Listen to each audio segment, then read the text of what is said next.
1,60,00,000 ये रकम किसी नए मकान के खरीदने का नहीं है, बल्कि एक अस्पताल ने एक मरीज को इलाज के लिए 1,60,00,000 का बिल थमा दिया।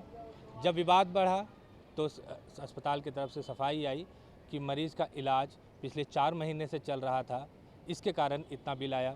स्थानीय सांसद सोमनाथ भारती ने इस मुद्दे को उठाया। हमारे साथ सोमनाथ जी हैं। सर, क्या है पूरा मामला और किस तरह मैक्स हॉस्पिटल ने इतना लंबा चौड़ा बिल बना दिया? मुझे बड़ा आश्चर्यचकित कर दिया जब ये 1,60,00,000 का बिल, चूँकि मैंने आज तक के इतिहास में कोरोना पेशेंट को खास करके इतना बड़ा बिल किसी को नहीं देते देखा। जब मैंने, चूँकि मेरे पास लोग आते हैं, जो पीड़ित व्यक्ति होता है मेरे पास आता है कि भाई कुछ डिस्काउंट दिलवा दीजिए, चूँकि इतना बड़ा बिल आज तक नहीं किसी को आया है। मैंने फ़ोन किया तो डॉक्टर गुरप्रीत सिंह इनके हेड हैं, ग्रुप जो 3 अस्पताल वहाँ पे साकेत में है। वो कहते हैं कि जी जान बच गई सो काफ़ी नहीं है जो डिस्काउंट चाहिए। तो इतनी असंवेदनशीलता कि भाई किसी व्यक्ति के प्रति इस प्रकार का भाव अस्पताल मैनेजमेंट के दिमाग में, तो मुझे लगता है कि ये सिर्फ गैर जिम्मेदाराना नहीं है, इसमें लूट है, इसकी जांच होनी चाहिए। और मैंने तो ये मांग की है कि कोरोना के दौरान जितनी भी मैक्स हॉस्पिटल के अंदर लोग आए जिनकी, अच्छा इंटरेस्टिंग सी बात है, एक की जान बच गई तो उसका क्रेडिट लेना चाहते हैं, और उतनों की जान चली गई उसके बारे में कुछ नहीं कहना चाहते हैं।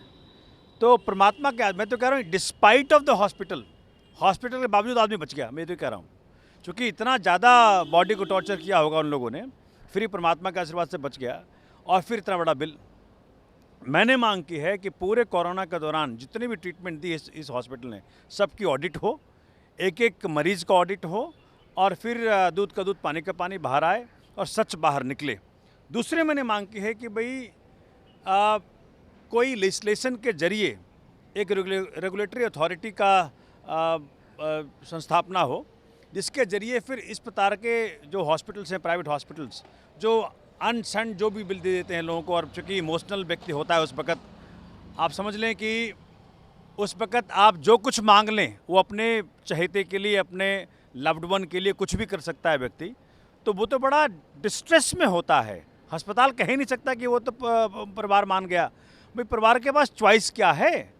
तो मैं कह रहा हूँ कि एक अथॉरिटी बने, एक रेगुलेटरी बॉडी बने जो कि ऑडिट कर सके इंडिपेंडेंटली ऐसे संस्थानों को। सर, एक सवाल ये है कि कोरोना काल में दिल्ली सरकार ने कैपिंग लगाई हुई थी कि आईसीयू का रेट 35,000 से या 25,000 से ऊपर नहीं, 15 से 25 अलग-अलग क्राइटेरिया था कि ज़्यादा अगर डिजीज़ होगा, सीरियस होगा तो उसके हिसाब से। तो आखिर आईसीयू का रेट इतना हाई क्यों अस्पताल ने लिया जबकि कोरोना पेशेंट था?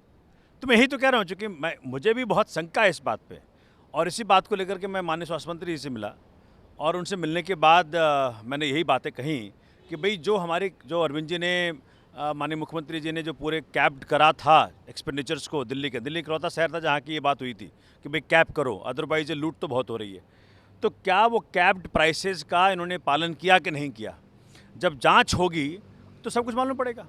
सर, एक सवाल ये लोग कर रहे हैं कि जब अस्पताल की तरफ से भी जो सफाई दी गई मैक्स की तरफ से, उसमें ये कहा कि पेशेंट जो है वो सेटिस्फाइड है, उनके जो मरीज के जो वाइफ हैं वो सेटिस्फाइड हैं, फिर आपको इसमें कूदने की क्या ज़रूरत पड़ गई? मैं तो ये कह रहा हूँ कि एज अ लेजिस्लेटर मेरे पास ड्यूटी है कि जी ये तो एक एग्जाम्पल है, चूँकि एक तो वन इन मेनी मेरे पास आया है। मेरे पास ऐसे भी केसेज आए हैं मैक्स के जहाँ की ये डेड बॉडीज़ देने को इनकार कर देते हैं, कहते हैं पहले पैसा लाओ। अब मैं एज ए कानून बता रहा हूँ आपको, चूँकि वकील हूँ, कि जी बॉडी पे कोई लियन नहीं होता, बॉडी मॉर्टगेज नहीं की जाती आपके साथ। ये लोगों को परेशान करते पहले पैसा लाओ तब बॉडी देंगे, एक तो बंदे की जान चली गई। तो बड़े सारी मुसीबतें हैं मैक्स के अंदर जो कि मैं हाईलाइट कर रहा हूँ, और माननीय मंत्री जी को अभी मैंने ध्यान आकर्षित किया है, मैं उस पर जाँच मांग कर रहा हूँ। सर, एक सवाल ये है कि अस्पताल की तरफ से जो सफाई दी गई उसमें कहा है कि पेशेंट जो है पिछले 4 से 4.5 महीने अस्पताल में रहा है। एक लंबा वक्त था अस्पताल में पेशेंट का, मल्टी ऑर्गन डिजीज़ भी था उनको, जिसके वजह से इतना बड़ा बिल आया है। देखिए, मैं इस परिवार को पहले से भी जानता हूँ, और मैं इस बात को जानता हूँ कि जी देखो, मैं ये तो कह रहा हूँ कि भाई जाँच करो, जाँच करके, अगर जाँच से डरते क्या? डरना नहीं चाहिए अस्पताल को। अगर आपने गलत नहीं किया है, अगर आपने कोई ज़्यादती नहीं की है, अगर आपने लूट नहीं किया है तो मत डरिए, जाँच होने दीजिए। बिल्कुल। तो जिस तरह देख रहे हैं कि अस्पतालों की इस तरह शिकायत हमने कोविड के टाइम पे बहुत देखा था, लेकिन शायद इतना बड़ा बिल किसी ने इससे पहले सुना भी नहीं होगा। सोमनाथ भारती की तरफ से शिकायत की गई है स्वास्थ्य मंत्री को कि इस पूरे मामले की एक जांच हो, और साथ में इन्होंने ये भी मांग की है जो डिस्ट्रिक्ट एडमिनिस्ट्रेशन है कि वो अस्पताल के इस पूरे मामले में इंटरफेयर करे।